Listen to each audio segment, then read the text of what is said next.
What is up, everybody? Skratch coming up with another Raid Shadow Legends video. Good morning, good morning. In today's video, guys, we're quickly gonna talk about the 10x champions that we have this weekend. Since we don't really get an announcement the day before, we don't really get the time to mentally prepare for it, right? So we're gonna have a quick look right here. We're gonna have a 10x event from Ancients, Voids, and Sacreds, guys. For the Void Legendaries, we have Tuhanarak, an amazing champion. We're gonna go over the champions in a second. For non-Void Legendaries, we have Battle Khazar, we have Brockney, we have Witter, that's from Ancients and Sacred Shards. For Void Epics, we have Inquisitor Shamael, a very powerful champion too. And if we're gonna look at the non-Void Epics, we have Doom Priest, we have Massilly Mage, and we have Ugo. Now, a lot of these champions are very powerful for the Hydra clan boss, very powerful for dungeons, Doom Tower, just generally all around, you know?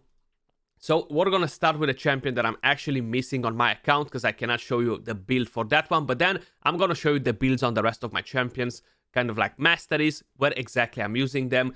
So if we're gonna go at the index right here, I actually don't owe Tuhanarak. I would love to get a Tuhanarak. She is the best champion to spread bombs in arena, for example. Just for the simple fact that she does way more than a Vizier does. She's a tankier. Overall, you can actually benefit from using Tuhanarak. So on the A1, decrease speed, continuous heal. On the A2, places a decrease attack and block buffs, and then she spreads it, which is very powerful for the Hydra, for example. This allows your team to go on full auto on the Hydra clan boss, for example. Right here, we have increased defense and increased speed on a 3-turn cooldown, which is very, very nice. And the passive is kind of like a Doom Priest on steroids. Removes one random buff from all allies at the start of each turn. If they have continuous heal, she's gonna remove 2 debuffs instead. Now, this is kind of like the cleanser team in a way or another, because all of these champions are cleansing. Some of them, they're giving you continuous heals. In terms of epics, actually, I want to quickly show you something. A lot of my clanmates were actually using Ugo last week and the week before and the week before on the Hydra clan boss. So I just want to see how many of them are actually running her now. So if we're going to go all the way down here, let's see, do we have an Ugo on Nightmare at the moment? Yeah, so we have one right here at the bottom of the list. And on Brutal, do we have more? We have one here, 2, 3. So how you can see, she is used in the very end game. So she's definitely not a bad champion. So Brockney was a fusion, very powerful champion, amazing for clan boss. He has a very unique kit, something that no one else does in the game, and that allows you to make like a insane clan boss team that deals insane damage, like 1 billion damage, right? And it's all because of Brockney. I'm using him in the Doom Tower sometimes on bosses. I'm using him on the Hydra clan boss sometimes, not on this rotation, and I haven't used him on the previous rotation either, if I'm not mistaken. Basically, I want to have the cleanse, I want to have the shield, the heal, the increased attack, and the immunity from him. That's kind of like everything that I care of. I don't have him built with tons of accuracy to land the HP burn. These are kind of like his total stats. 500 plus resistance. Kind of like to deal with the Head of Mischief on the previous rotations. That's why I have the Blood Shield accessory too. And Masteries, this is kind of like the thing that I have on him.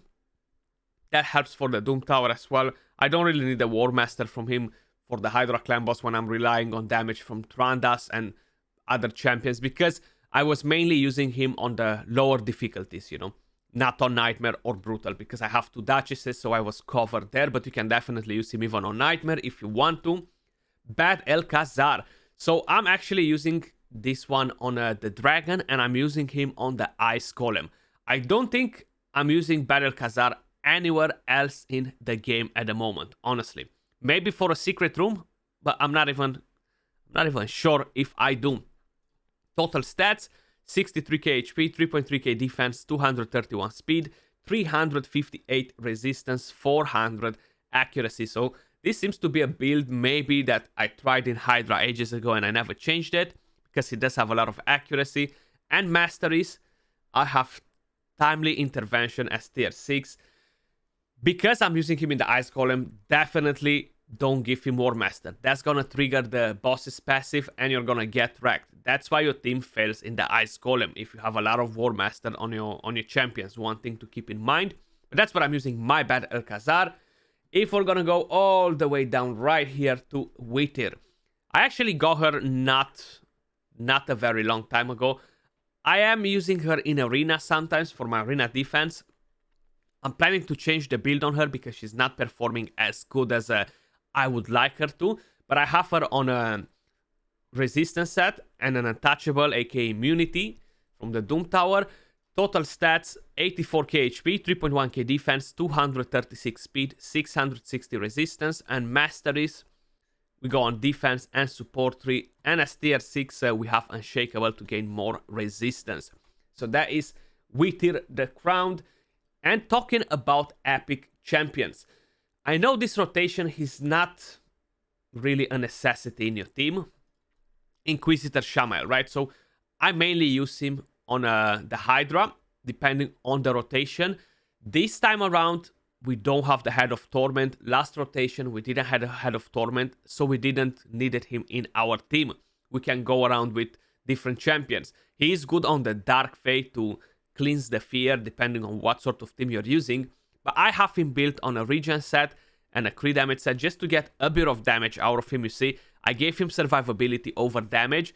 I don't want him to kill the Head of Torment too quick, but at the same time, I want to make sure he's able to stay alive without me needing to constantly revive him, you know. So these are kind of like the stats that I have on him. Masteries, I have offense and defense 3. Tier 6, I have War Master, just to get a bit of extra damage. Now, the reason I don't have Giant Slayer is because a lot of people are saying that this procs with the Giant Slayer, you know, and for the passive. And even if it does, how I specified, I don't want to kill the Head of Torment that fast. So War Master is fine. I'll get a hit here and there, but it's not going to be as efficient as Giant Slayer on the Head of Torment because I'm constantly counterattacking that head, you know. If we're going to go all the way down to, let's see what we have. Massilly Mage. I haven't used this champion in a very long time. Probably I am only using him on the secret rooms for epics on the Undead Hordes. I don't have anything crazy in terms of builds, just speed sets, and that's about it. A bit of survivability. He is pretty solid though. If we're gonna have a look at the skill right here, increase crit rate, increase defense, block debuffs, and then he has the cleanse and the heal with that skill. With this one, we have decreased speed. A very good champion to be used with Seer, for example, you know, because he buffs a lot. You're gonna be able to wreck. And just overall, he's not a bad champion, even for lower tiers of Arena. If you want him as a cleanser, if you want him to give you immunity or all that, he's definitely a pretty solid champion overall if you want to use. Doom Priest, I have her built on Relentless, speed sets. We kind of know what she does, right? All that matters on Doom Priest is her passive. This is one of the epics that doesn't really need books, you know. So these are the stats on her, very fast. I don't really have anything crazy in terms of the rest of the stats there. And I have support and offense 3. Tier 6, we have War Master. Now, we have one more epic champion, guys. I'm personally not really using her, but she is going to be great for the Hydra clan boss, you know. So this build will work just fine on the Hydra. Probably I would just change the Masteries, but this is kind of like the stats that we have on her. You want to give her a lot of survivability, speed, and have the right amount of accuracy. In terms of skills, the A1 gives you a leech. The A2 gives you decreased defense and block buffs. That's what makes her so good. The only problem is she actually hits the enemy. So if you're going to have a lot of strong affinities on the Hydra, which is not the case this week, she's going to get a lot of weak hits, and that's definitely not going to play in your favor.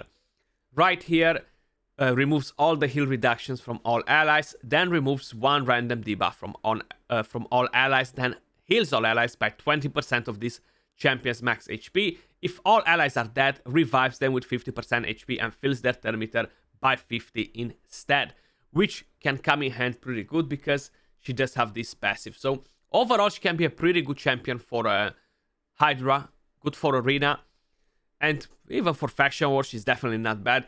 Now, I would change this Masteries probably to support, and I will go all the way down to War Master, and probably still keep the support tree and keep Master Hexer, Cycle of Magicon, just to help me use that A2 more often. But that was all for this video, guys. Do let me know in the comments down below. Are you gonna try to pull for any of these 10x champions? Which one of them is your most wanted? For me, definitely, it has to be to Hanorak. Now, I'm definitely not going to open shards for it. I have 3 voids. I'm kind of like saving them, or just, if I'll open them, they're just gonna be 3. I'm not gonna go and buy any packs. That's kind of like what I meant. But that was all for this video. Much love. I'll catch you all soon in the next one. Stay safe. Peace.